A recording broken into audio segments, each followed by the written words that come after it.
And how are we all doing? Welcome back to the year of 2025. This is the first recorded episode, 2025, on Gears of Trust. I am your host, Maynard Bear. Thanks a lot for the strong blast off there in November, December of 24. Having a lot of fun with the broadcast. Really am, folks. Once again, I'm on TikTok. I'm on Instagram, Facebook, YouTube, Apple Podcasts, Spotify. Like, follow, subscribe, please. It really does help the little guy. Like, follow, subscribe. That's all I ask. Today, my guest is going to be a gentleman named Rob Hilditch. And I know Rob from my past business life with Joey's Only Seafood at a Calgary job. Rob looked after that franchising operation, and he basically was the business manager for that. That's my first encounter with Rob. And as I launched my podcast, now I'm starting to watch my traction I'm getting on social media feeds. And I found Rob's TikTok post for social chemistry on TikTok. And while it kind of set me back, it enlightened me to a lot of things I didn't even know about Rob. I've known Rob since, 2000 and wow, when was that? 2011? I was going to say 8, but you would know better than I would, yeah. Yeah, so it's 8, 9, 10. Yeah, I'd say 2010, I think, in around that range. So we've known each other for a while, and amazingly enough, as well as we knew each other, we didn't know each other as much as we thought we knew each other. That being said, I'm going to ask my buddy Rob here to bring you up to speed to let us know exactly what social chemistry is about. So what is social chemistry all about, Rob? Awesome. Well, first of all, thanks, Maynard. Appreciate the opportunity to get our story out and tell the story about socialchemistry.ca. It was born from frustration, starting with me back in 2003 when I tried to commit suicide. Carbon monoxide poisoning sitting in my vehicle in my garage. I got very, very fortunate. And from that, I mean, technically speaking, there's no literal way I should be able to sit here and speak with you without like total just non-brain cognitivity. I got really, really lucky.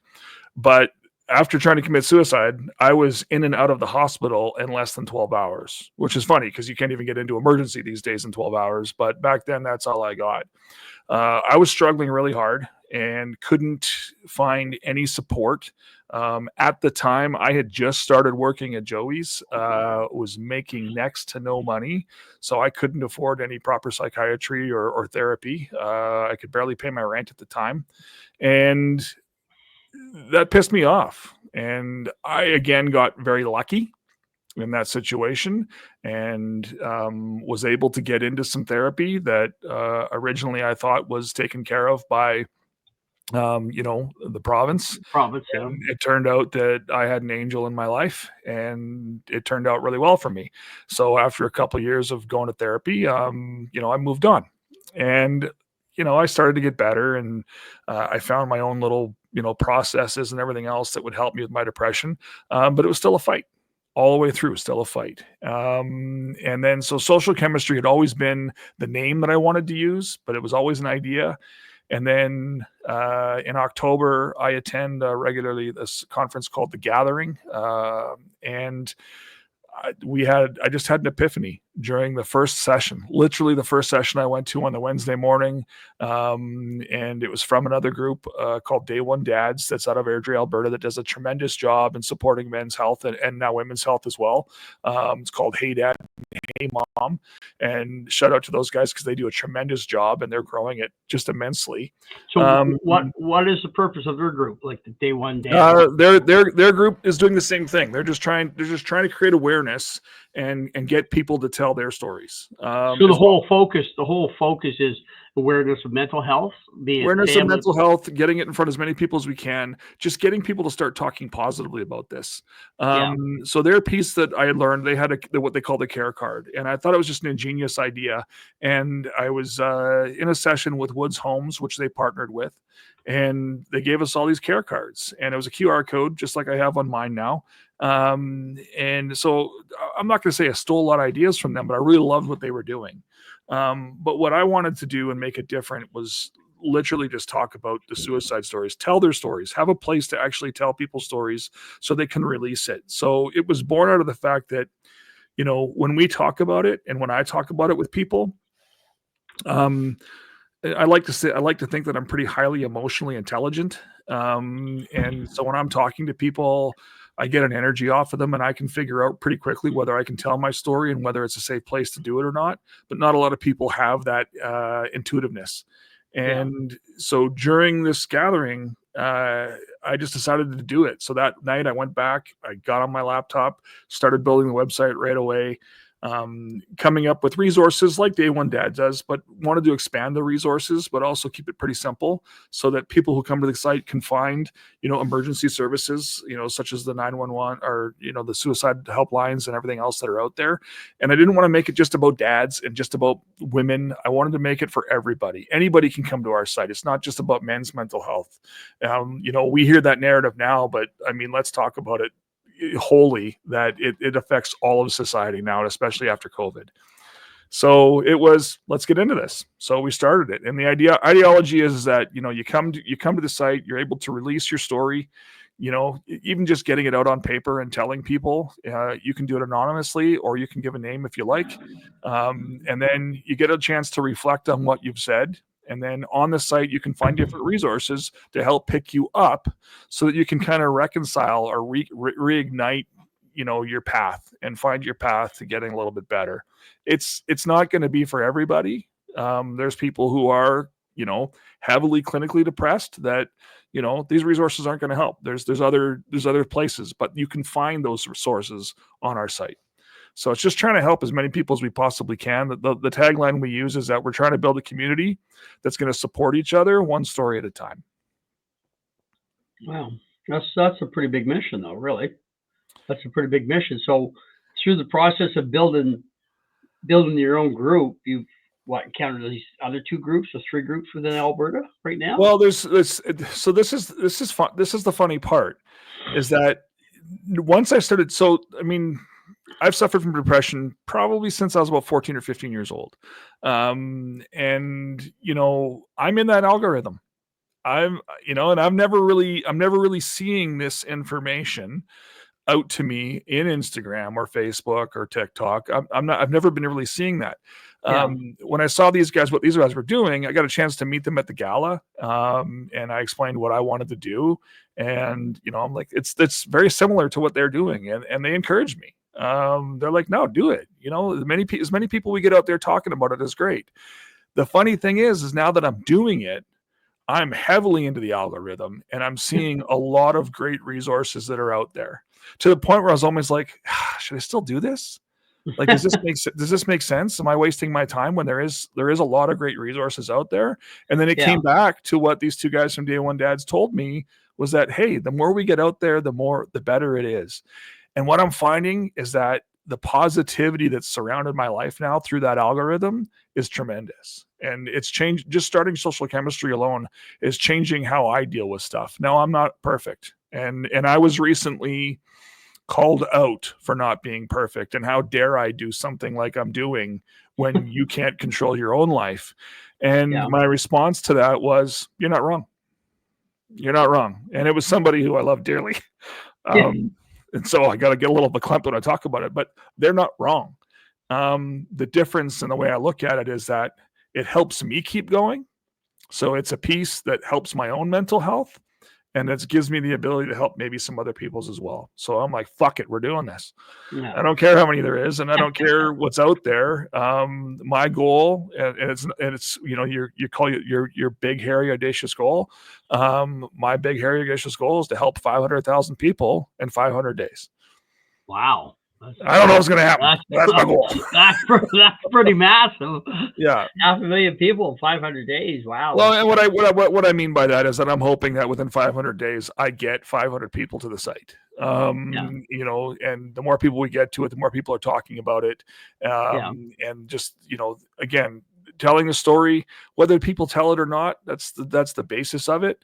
But the resources that are there, there's things that I've used for my own mental health to help me. So there's recommended podcasts that I recommend, that I've used, that I listen to, that I like. And I never used to be a podcast guy until like the last 8 months. And I found some great ones. And then, we talk about, self-help books. There's books out there that I've read, right? So these are all tools that I've used or I am using to help myself in my path, because it's always a continued path. You're always working on it. You're always growing. And then the big one for me, and the most feedback we've had actually, is our playlists. So I've always used on my Apple Music, I've always had one called my Pick Me Up playlist.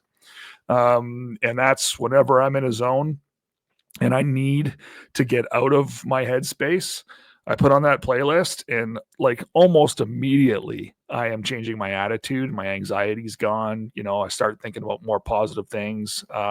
So music, for everybody, has such a vital role in our lives. So I think that's one that people have really identified with, and it seems to be the one I'm getting the most feedback on.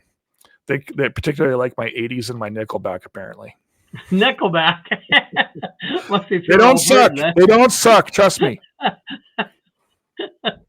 Amazing. Yeah. Amazing. Yeah, good old Nickelback, eh? Yeah, love them. So you must see just a multitude of stories coming at you now. Well, we haven't. On the site itself so far, we haven't had a tremendous amount come in. But like I said, the reason I wanted to start it, and this is the hardest part about starting at Maynard, is that, like I said, I have a pretty good I'm highly emotionally intelligent, if I want to say it that way, to sound pompous.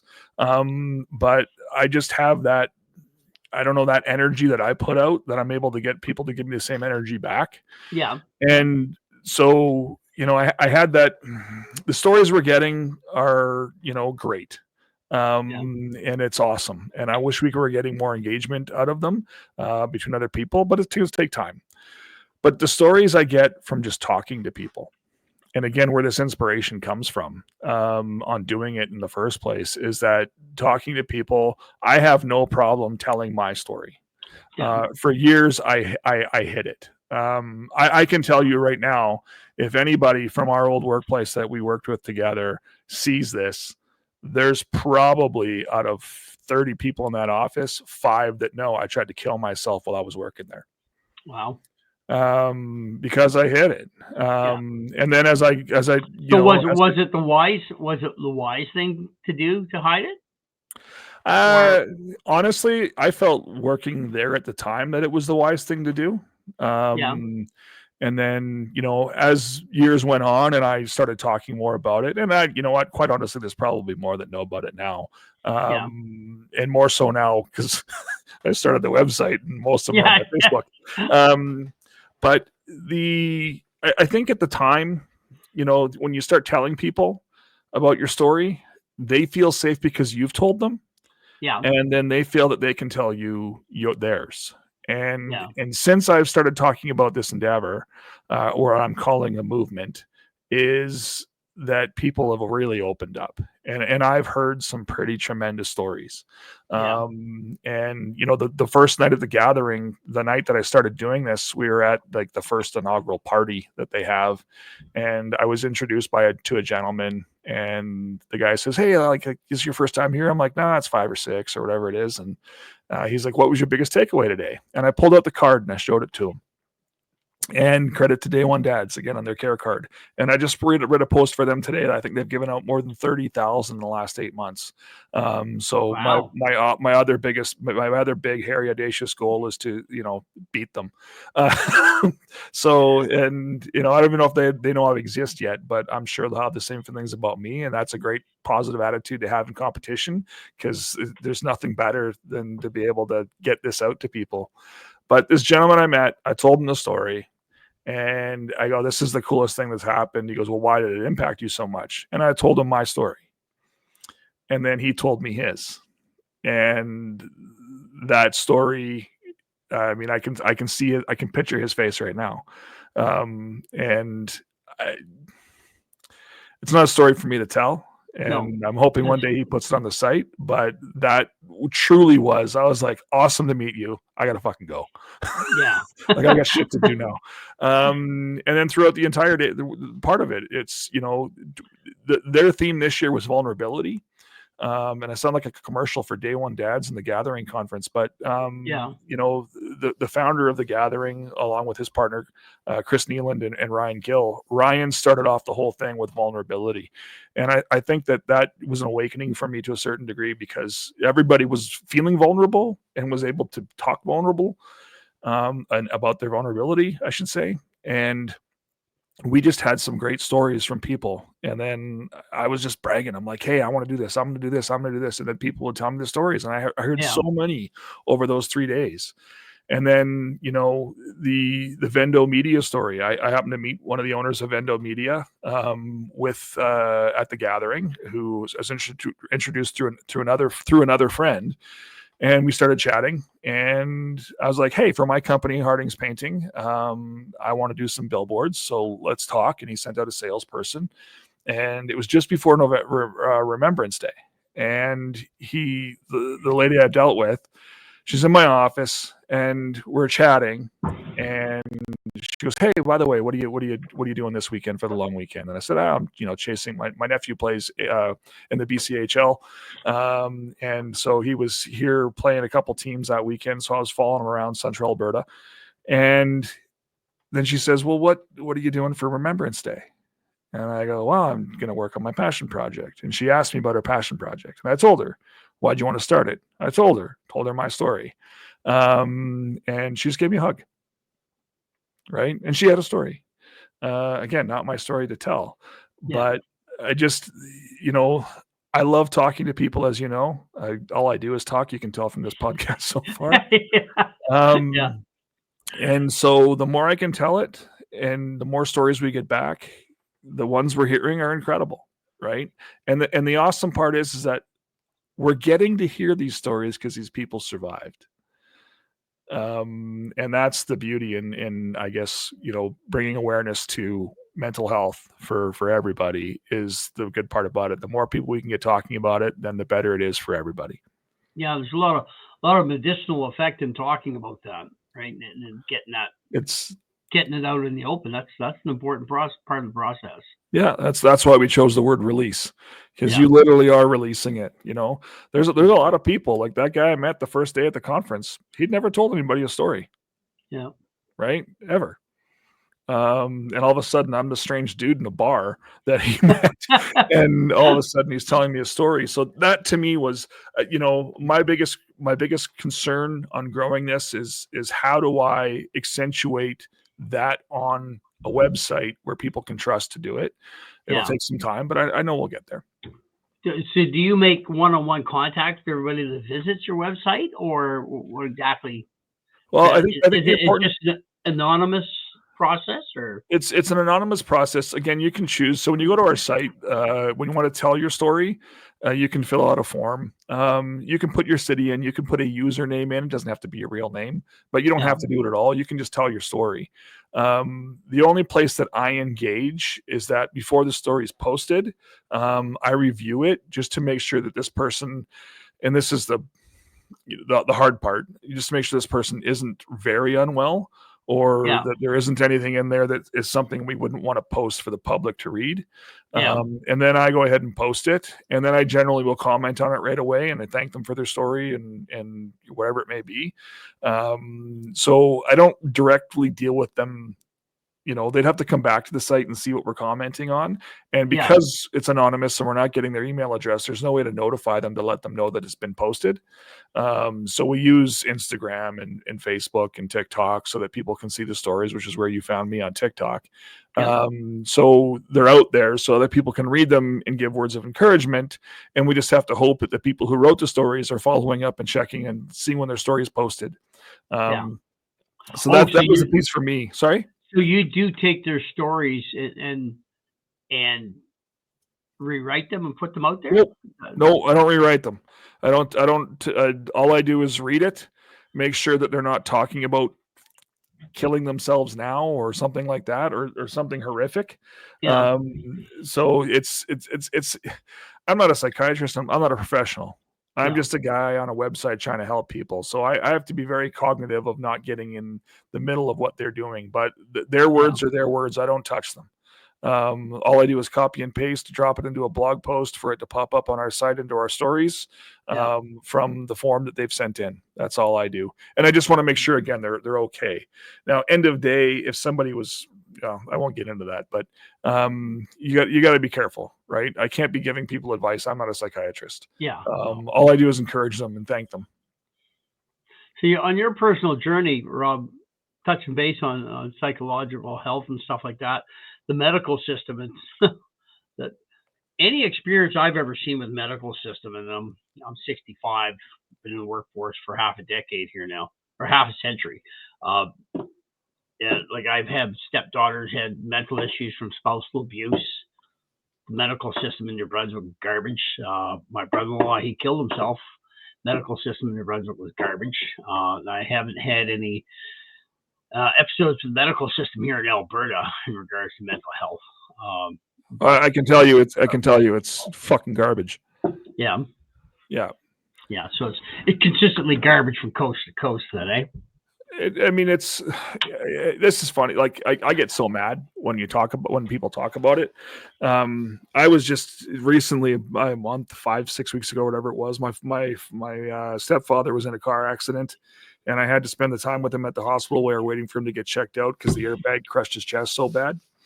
And we were at the Foothills Hospital waiting for, someone to attend to him. And the police had brought, or I don't know who it was because it was around the corner. I couldn't see who actually brought this lady in, but this lady was in. You could hear her at the time. And then I got up because I was listening to the conversation. Obviously she's yelling. And I kind of moved over where I could see what was happening. And she's clearly in a lot of mental distress. And I don't know if she's under the influence or not. And we can talk about, the roots of, alcoholism and addiction. And that's all going to point back to mental health at one point, guaranteed. So I was upset. Like I was physically, like, I won't say physically upset, but, you could tell, from looking at my face. And just the way, and I understand to a certain degree, but just the way that the police officers and security dealt with this person was inhumane. I get they're loud. I get they're screaming. I did chuckle a little bit because the girl did say something at the one time that this is my Fifth Amendment right. And I'm like, okay, you're in the wrong country. Yeah, you're in the wrong country, yeah. But, in the state of mind that she's in, she's just wanting to get away, right? And they brought her here to help her, but she just wants to get away. And then they just treated her like total dog crap. And that's, I think, inherently the problem that the medical system deals with, is that a lot of the people that they end up having to deal with mental incapacity or whatever you want to call it, a lot of them are just difficult to deal with. And when you're dealing with it a lot on a daily basis, those situations become tough to deal with. But I felt really bad for her because I've been there. I've literally been in her situation, a couple of times. So I get it. But the thing is that they give you a couple phone numbers, just, again, right after I started the site, I had a friend come to me and say, hey, would you talk to this person? And this particular one, because it's a friend, I said, yes, I'll talk to this person about my story. That's all I can do is tell them my story and my story of survival, and that there is possibility. But this particular person, they were put into one of the hospitals in the city. And I probably shouldn't have said Foothills earlier, but they're put into a hospital in the city here, not the same one I was just talking about. Yeah. And he tried to kill himself, and he was in and out in 8 hours. He's given a phone number. Amazing. Right? Like, here's a phone number. Next time you feel like you want to kill yourself, call this number. So something's happened in that person's life that's driven them to that type of decision, and you can resolve that with a phone number. Yeah. And here's the thing. Back in 2003, when I tried to kill myself, I didn't get a phone number. You didn't even get a phone number? I didn't get a phone number. I didn't get anything. I was sent home with my mother, and there was no phone number. Right? They didn't give me anything back then. So I can say at least now they can give you 288 or sorry, 988 or 211, which are two great numbers to do for finding help. The Talk Suicide, 833-456-4566. You can text Talk Suicide as well, and you can find those resources on our site.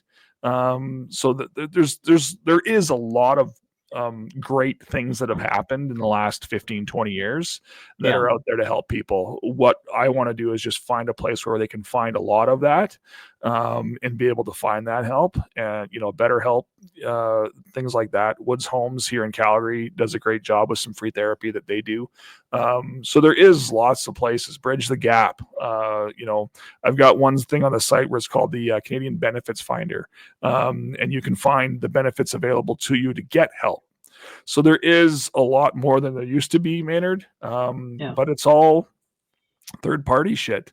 It's not the stuff that, you should be getting at the hospital. And that's the thing. It's like, my daughter said to me, she goes, Dad, how come you don't go to the hospitals and give them this? Right. And I'm like, that's a great idea. I should just give these cards and hand them to them. The problem is that a lot of the people that the hospitals are dealing with are really down in the trenches. And our site can be used for that, but it's really for those people in the middle, if I'll call it that. It all starts somewhere, though, Rob. Right? Agreed. It all starts somewhere, right? You don't get into the trenches without starting. Yeah, right? Can't disagree with that one at all. Yeah. That's like the Canadian government, the Canadian health system absolutely fucking sucks. Like here, we're talking mental health, and those guys are talking MAID, right? Medical assistance is dying, and that's a cool thing in Canada now. I think we've killed almost 100,000 Canadians with that system. As far as I'm concerned, personally, I can't talk about that one. No, you don't have to talk about that, but I'll speak to that. Is that from my perspective, the Canadian government has about as much concern about a Canadian citizen as that dog that was being treated in outpatients, right? You know what I mean? Like the Canadian government's really not about keeping us alive, about as much as extracting as much as they can out of us, be it monetarily or other ways. But that's Canada in a nutshell, I guess. So I'm not a favor of the institution. That's a different podcast. Yeah, that's a different episode altogether. But you just touched, I have a high value for life, and I'm just saying my government doesn't. Bottom line. Right, and that's reflective in the healthcare system, right? That's reflective in the healthcare system, right? They're not about healing people, not in Canada. We're broken in that aspect, that's for sure. Yeah, absolutely. Amazing. Got the old guy all jacked up there now, Rob. Crazy. Oh my. So I'm going to poke and prod a little bit here. So, are you comfortable in talking about your situation? Like, what place did you wind up being in? Sorry? Well, what place did you wind up in? Like, what caused you in 2003 to say, fuck it, that's it, I'm done? Well, I don't know if there's... Is there one determining factor, a multitude of determining factors? I don't think there's ever one determining factor. I think there's a catalyst for sure, that, for me, I can't speak to other people, but the catalyst for me was the dissolving of a relationship that was important to me. I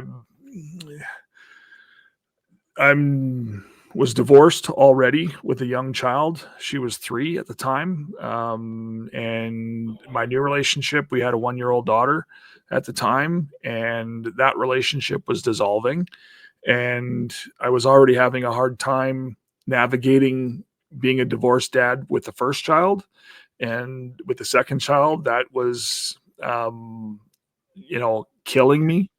And I won't say that not having the child was killing me, but it was like just all this stuff was going through your head. But let's call a spade a spade. My depression had been around for a very, very, very long time.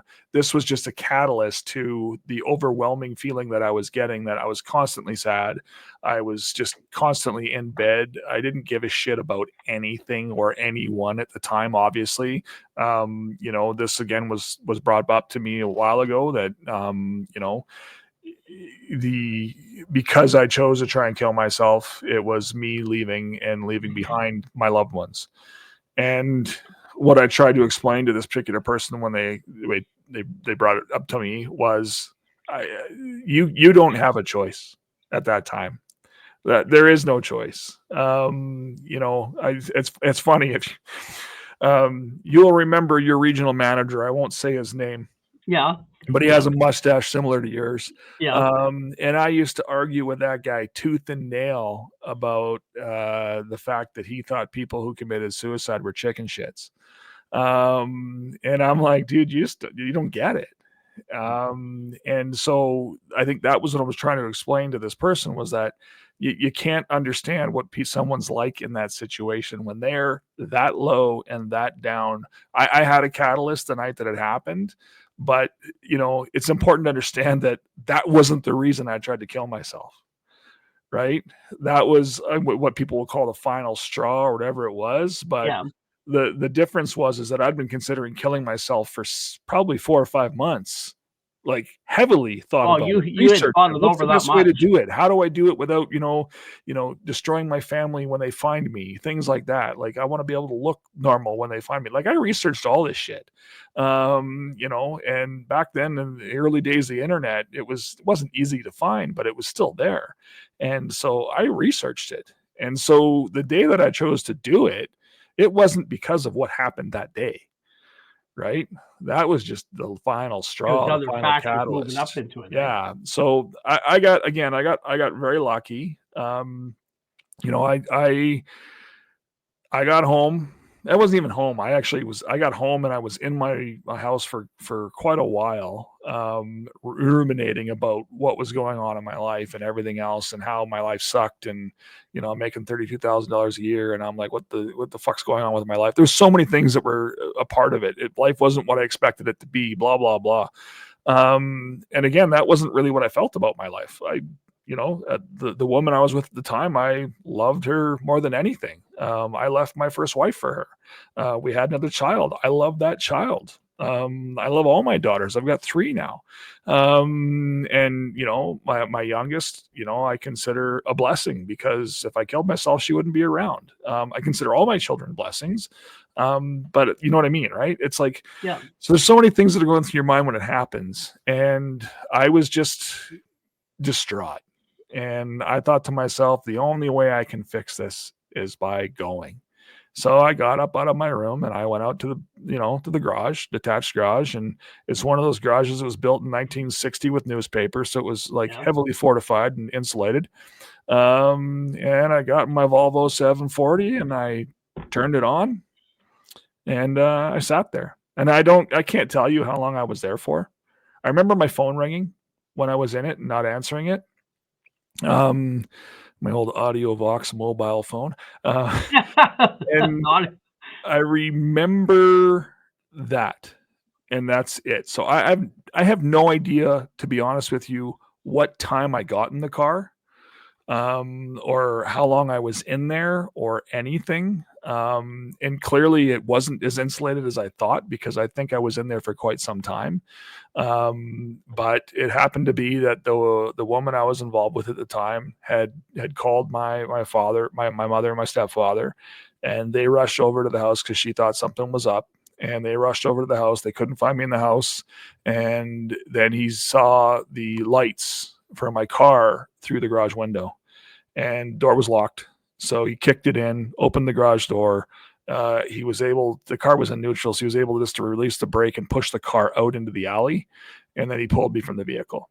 And I don't remember I kind of remember waking up, maybe. I don't remember, I honestly don't know. Yeah. And I do remember waking up in the ambulance as we arrived to the hospital.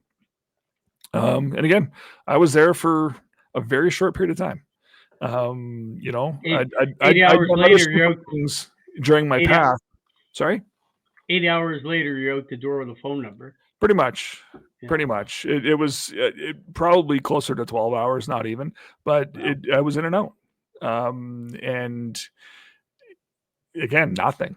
Like, absolutely nothing. I was left to my own devices to go to the Alberta healthcare system and try and find help. And, I did. I did find some rudimentary help. And it was from the oddest places. The very first person I got help from was a pastor in the Indigenous community, and had nothing to do with anything to do with my culture or anything else. Just happened to be that was the this church that I could find that would talk to me, and that guy was great. I remember him vividly, and he was great. And at the time, that was when the Alberta Health Board was changing to the Super Board. Yeah. And it just happened to be that one of my best friends growing up, dad was on the Super Board. And so I had called him to ask for help. And, he says, "Oh, I'll see what I can do," and didn't hear anything, for weeks. And then all of a sudden I got a phone call from AHS, what I thought was AHS, and said, "Hey, come talk to us." And so I did. And that was fortunate. I ended up getting into the system somehow, is what I believed. And the rest, as they say, is history. So I was able to get some help, which was great. So how much power is it? How much power is there, Rob, in the actual talking? To get to where you're at today, from where you were. How, if we didn't have the talking, if we didn't let it out, if we didn't release it, then the power in the talking is there. The power in the talking is understanding. The power in the talking is, when you have somebody who is able to draw, and it doesn't have to be a professional, right? Yeah. Talking to your best friend, talking to anybody who is willing to listen. And I'll tell you one thing, if you have friends that you bring it up to and they're not willing to listen, fucking drop them. I've had to do that in my life. And that's fine. And I've got a great group of buddies. I'm very fortunate to have a lot of great friends, and a lot of great friends. Sorry. That's okay. That's all good. That have given a shit. Yeah. Right. And you got to find those. And if you don't have people in your life that are willing to support you through your mental health journay, then fucking lose them. Yeah, lose them. Find somebody else, because it's just not worth your torment to do it. And when I first started committing suicide, I had a really good friend that I grew up with that I just reconnected with, and he dropped me. And that's awesome, because I would have dropped him. Right. And it's awkward when I see him. Super awkward. Saw him at Costco a few months ago, and it was like awkward as fuck. But I have a great support group. My wife, who currently is the same lady I was with when I tried to kill myself. Yeah. And I credit a lot of me being alive today to the support she gave me. It's just, I've put her through hell, absolute hell. And she's supported me. Have we had our ups and downs over years? Yeah, we split up a couple times and got back together and everything else. And she's my soulmate. She's my best friend. I love her to death. And you got to have people like that, right? Yeah. You got to have people like that. So I think the talking part of it, I've got a lot of great buddies that, just check in. I've got one friend in particular that, shout out Johnny, that always checks on me. Wow. That's like today, cool. I'm good today. I'm emotional now, but I'm pretty good today. And he just knows the story, and he's always checking. And I have lots of other friends that do too, but he's the one individual that's always just making sure I'm okay. How you doing, buddy? Yeah. And so, it's you have to have those people, and those are the people you have to talk to. Yeah. Right. And well, so the power of the spoken word is incredible. You need those people in your life, regardless of your situation. I believe, Rob. Oh yeah. Whether you're in my whether you suffer, whether you're an up cycler or a down cycler, it doesn't really matter. Those doesn't matter. People need to be in your life. I always tell my kids, surround your and this is the age old adage that always surround yourself with people who you want to be like. Right, get rid of the duds. And so that's a mantra that I've lived with for quite some time. And so the people who are in my life that are close to me are ones that I truly care about and that I want in my life, and that I will check in with. And I'm horrible at checking in, to be honest with you. But the ones that check in with me, those are gold, man. Yeah. Gold. Excellent, man. Pretty excellent. Yeah. I've never, personally, I've never experienced a down where I wanted to beat myself up, and I have experienced downs where I wanted to beat others. But I did. Been there. I've been there, done that, eh? Yeah. But yeah, those people that that reject you really quick, or like buddy that's saying it's all bullshit and stuff. That those people kind of tell you what they're about pretty quick just by statements like that. But Oh, totally. yeah, we touched base before the broadcast here about suicide, and my personal experience with it is like I said to you earlier, is the question for me when it comes to suicide is why. And what propagates that question was as when I was a young fellow in 1974, and I'll tell you my story now. December 21st, 1974, my brother-in-law killed himself in front of the house back in New Brunswick, which is really, really weird. He was an army medic. He from Great Britain. He married my sister. They had 2 kids, all that stuff. About 4 or 5 months prior to that, he's working on a Chevy Biscayne station wagon. And he dropped the transmission on that. He was doing that, and he dropped the transmission on his head, knocked himself out, and then from there he started to act rather peculiar over a period of 6 months. Yeah. Fast forward into December. Brain injury. Yeah, that's what suspicion is, right? Fast forward into that, the night of the occurrence, he came to our house looking for a firearm, and my dad shut him down. They got in a big fight. My dad, avid hunter, back then you didn't lock anything up. Everything was on the rifle rack in the living room, right? Yeah. My dad sent him away. He went up the road, about 10 miles up the road to his father's place and got a 22 long rifle, came back, rolled in front of the dooryard in a brand new 1974 Pontiac Astra, honked the horn. Everybody came to the windows. He put the long rifle in his mouth and squeezed the trigger. And then from there, his foot went to the floor, the engine revved up. My brother Larry ran out with a hammer, busted out the window, and shut the car off. So why? To this day, so that's 74. Wow. This was, yeah. Yeah, the real weird thing was the next day, my brother Mike and I were cleaning up the blood in the car, which is really weird, and had to go to town to get a new window put in and stuff like that. But that one action that Merv took that night, it changed the destiny of an entire family. We're talking 10 kids in the family, six girls, 4 boys. And that one event shaped so many different philosophies towards mental health within one family. You'd never believe it.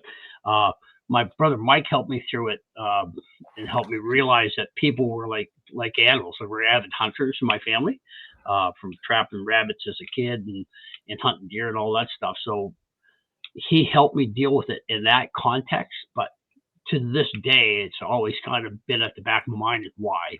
What was so bad to motivate that person to do that? So I have a lot of empathy, and I've always had a lot of empathy with people that aren't as happy as I am. For those that have worked with me over the last 50 years, and the laughs I've shared with many a coworker and friends and stuff, I am what I am.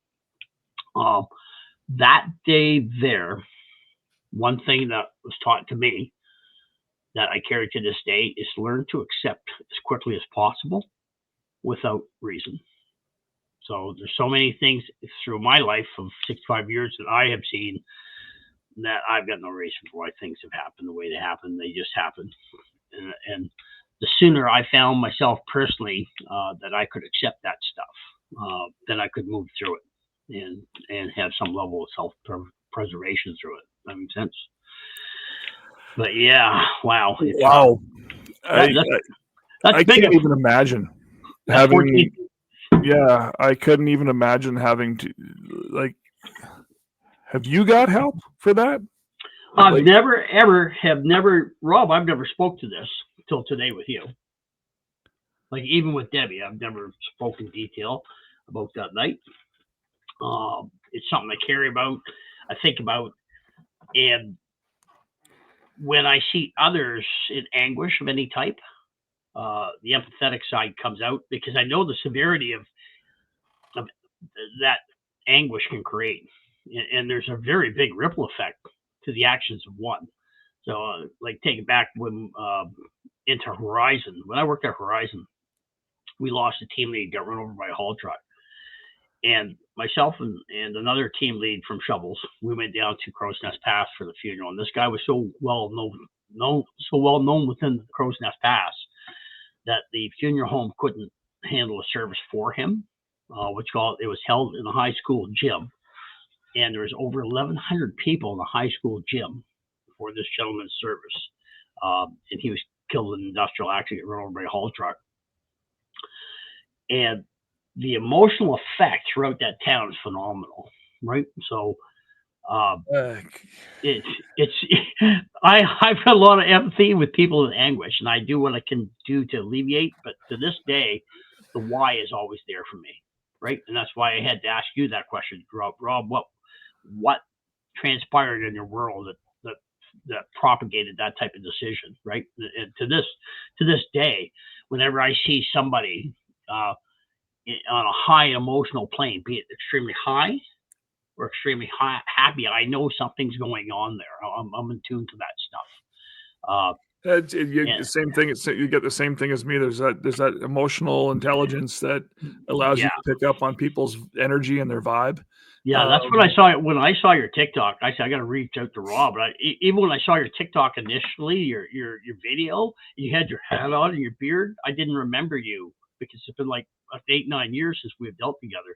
Yeah, I didn't even recognize it as you until I went to social chemistry. Holy fuck, that's Rob. This is ugly, Mug. Yeah. No, it's not this ugly, but he's as bald as me now. Yeah, pretty much, eh? Pretty much, but I guess it's when you reflect. And thank you for telling your story, because again, it's the act of being vulnerable that allows people to grow. I think when you talked about the spoken word and whether that helps, I truly believe it does, and I don't care who I tell it to, and if they don't want to hear it again, fuck them. And I don't do it.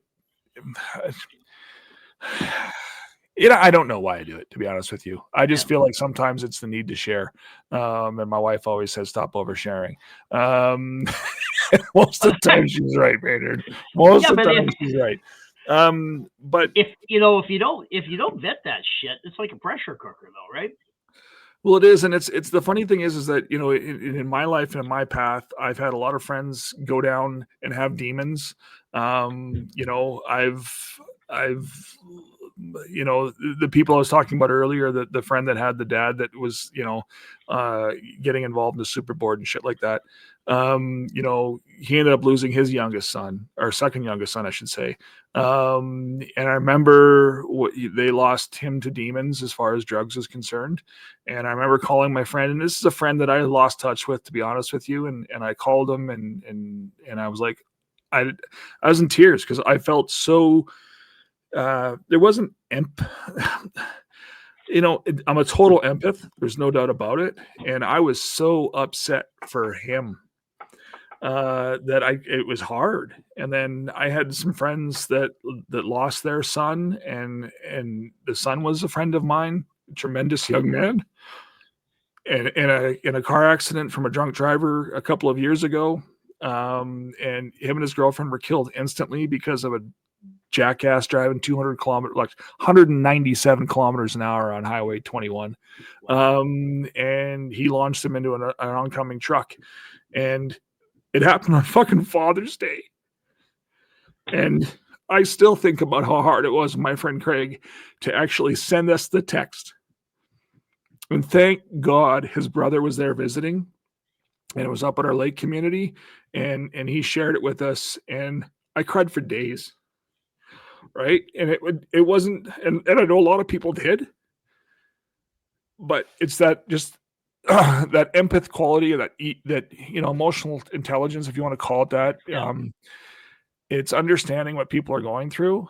And I think that's truly what drives me to want to do what I'm doing with socialchemistry.ca, is just try and help as many people as you can. Just release it, talk about it.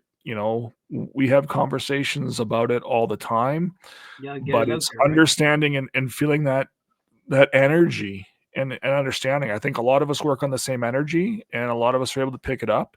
And if all of us can get together and build that community one story at a time, then there can only be success from it. I think a lot of people are more conscious to it than they believe. They just don't acknowledge it. I 100% agree with you. Yeah, 100%. You know what I mean? Yeah, 100%. Now you got me crying. You got me swearing. Yeah. It wasn't the intent, my friends. No, it's all good. It's who I am. I'm unapologetically me. I've said that too many times in the last week. I don't end of day, and I know you're the same way. I don't care what people think about me. It is what it is, right? Yeah. It is what it is. It's a proud conversation. It's an important conversation we're having today. Agreed. Absolutely, man. That's what struck me about social chemistry when I saw it, because it popped up in my For You feed. I wasn't looking for your site whatsoever, right? I was looking to see how my podcast was coming along and the exposure off the Opus clips and stuff, and it popped up in the For You page. Nice. Yeah, and I hadn't given any thought to this topic, but I knew when I saw your post and I saw your Rich guy, I knew whatever I could do to help, I would. I knew that from that moment, right? And that's the idea of bringing it to the podcast. I appreciate that. Here, it helped get the word out. Absolutely, man. Yeah, and then, when you bring it, back twofold to technically what your podcast is about, and in the workplace, it's important that we're talking about this for mental health advocacy, as far as in the workplace itself, and having leaders within the workplace letting people know that it's a safe place to share. Because not as many people are as vocal as you and I would be. Yeah. And there's a lot of people who are nervous about talking about it, but won't even. That's what they're missing days of work, days and days and days of work, where the company they work for may already have the resources, and if they have the courage to be able to talk to their employer and say, this is what's going on, and the employer was open enough to say, hey, I understand things are happening in your life. Here's some resources that we have that might help, so we can get you back to work safely. Yeah. And so I think it's an important topic as far as workplace is concerned, because, the amount of hours that employers lose to depression, and anxiety and all these other things that they don't even know about with their the employer doesn't have a clue, man. No, I know. And that comes down to leadership and how you employ and how you run your business, and, telling your story. So again, in people, I don't have a lot of people in my employ because we're a franchise system, but, I try to build relationships with as many of our franchisors, our franchisees, and their people as I can, because their people are our people. They're the ones out there representing us. And, I give a shit. I want to make sure they're good. Right. Yeah, but workers are unknowingly dealing with mental health issues every day. Every time you say this guy pisses me off, or that guy pisses me off, or the boss pisses me off, or I hate doing this, don't like doing that, or whatever, they're dealing with mental anguish of some level. They just don't realize it. Yeah, I wouldn't argue that. Wouldn't argue that at all. I've seen, since I started the podcast, I've had a lot more conversations in the service trucks than we had before. So I become somewhat of a listening post. Is that a good way to say it? I feel your pain. Yeah, I get a lot of people to regurgitate to me, in a service truck on shift and stuff like that. You get time in between shovels and stuff to have good heart conversations. That's what started this podcast, was the guys at Fort Hill saying, "Hey, these good conversations. You should create a podcast out of it." And here I am. But I'm glad you did. At the end of the day, I've seen guys do things out of anger that damage equipment, hurt themselves and stuff too, right? Like, how many mechanics have ever swung a mechanic swinging the hammer out of anger and not aiming and hitting himself or hitting somebody else? And there's a lot of things. So we're just happen to be talking about the most dramatic part of the situation. But it's like with my brother-in-law Merv, I perceive it as a plane crash. A plane crash doesn't happen because of one event. This is a whole culmination of events that that led up to that dramatic ending, right? Yeah. I think if any of the listeners are following here today, and if you ever had fucking days that you really had to think hard about things, young guys, I see that in the oil sands a lot with young guys losing families, and emotional devastation and havoc that wreaks on them. Wow, that's astronomical, and the mechanisms in place to deal with that for them really aren't adequate. Yeah, even aren't adequate. So, and that's exactly what we're trying to do with socialchemistry.ca is just give you a toolkit. There's lots of resources on there. It's just a small little toolkit that says, hey, maybe try this, maybe try that. It may not work for you, right? My daughter said this to me. He goes, it's not going to be for everybody, Dad. And she's right. No, it won't be. It's not going to be for everybody. I hope that it would be. But if you can find a resource and find something, maybe it's the Headway app. I use the Headway app all the time now. Every single morning on the way to work, I listen to a book summary and then listen to a couple tunes before I get to work. And on the way home, my playlist is on so that whatever shit happened at work, if there is any that did, that I get in the proper zone so that I can, you've heard the story about the guy that imaginarily hangs up his hat or whatever it was on the tree as he walks into the house. He's always putting his problems on the tree and then picks them up on his way out so he doesn't bring them to the house. I tried cognitively to do that. It's really hard sometimes. But that's, again, just one of the tools that you're using in your toolkit. There's just so many different ones. And I think once you get open to trying it and understanding it, it's hard for people who are really, really down there. They need much more things than, I'm able to provide off the website. But for the people who aren't that far down, or even the ones that are, there's the suicide helplines that are there. And then you can find other resources that might help you in your path. Yeah. And those are non-governmental organizations, NGOs, those parties that you mentioned at the start of the program here. Yeah. Right. What's called. So those are on your website. Yeah, we've got a few of those, like on the mental resource page itself. So we've got, under for the Canadian mental health support site under the Government of Canada's there. We've got the family violence resources that you can find from the Government of Canada. We've also got the Canadian Benefits Finder that I just realized has a broken link on it, so I got to fix that. So I'm going through them. There's resources like Bridge the Gap, and then every single province itself has its own resources as well. So BC, Alberta, those are all listed on the site too. And then Alberta itself, we've highlighted Counseling Alberta, which is another spot that you can find some great resources and some great help for minimal to no cost.